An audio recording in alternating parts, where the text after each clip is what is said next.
Okay, we'll start off with this another application using the derivative. This one we're going to see more of in the future, theoretical as well as practical. It's called the differential, and we have a definition for a differential. It's dy equals f prime times dx, and in a sense what we're doing is this: we're creating within the xy plane, we're creating at a point, we're creating in a sense, another coordinate system inside here with dx and dy as our coordinates, or well, as our new horizontal and vertical axes. So when a point comes through, when a curve comes through like this at a point, then we can create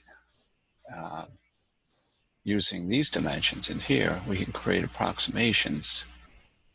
Notice here's the curve coming through f of x, and here is a tangent that comes through right there.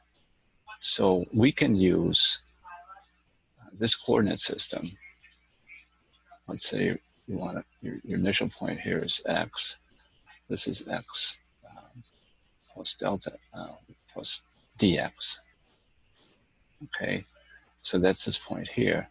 That means this is dx along here, and in here, this is dy.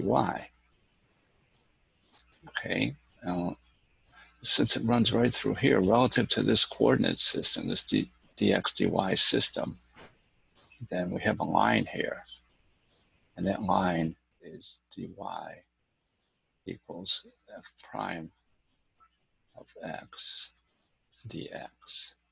So in other words, this is the slope. This is in the form y equals mx. You might recall with this as our new coordinate system, sort of independent from the other one, except for the fact that it resides in the xy plane.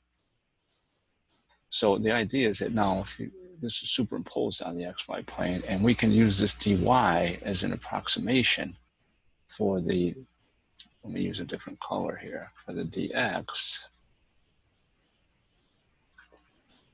Oops. So in here, as you move from this point along the curve, this is delta y. Okay, delta y is the actual change. Okay, delta y, the actual change in y. dy is approximate. So the idea is that delta y is going to approximate, dy will approximate delta y. So it'll give us a change in the function. So we can use this to approximate small changes in a function around or near a point. That's the idea. So, so that's where we're going to go with this. And initially, though, those are the definitions. dy is f prime times dx. So it's kind of like this little miniature coordinate system and superimposed on top of the xy plane. And it's in the form y equals mx. Like that, y equals mx in here.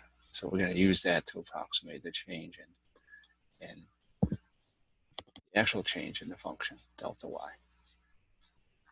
Okay, so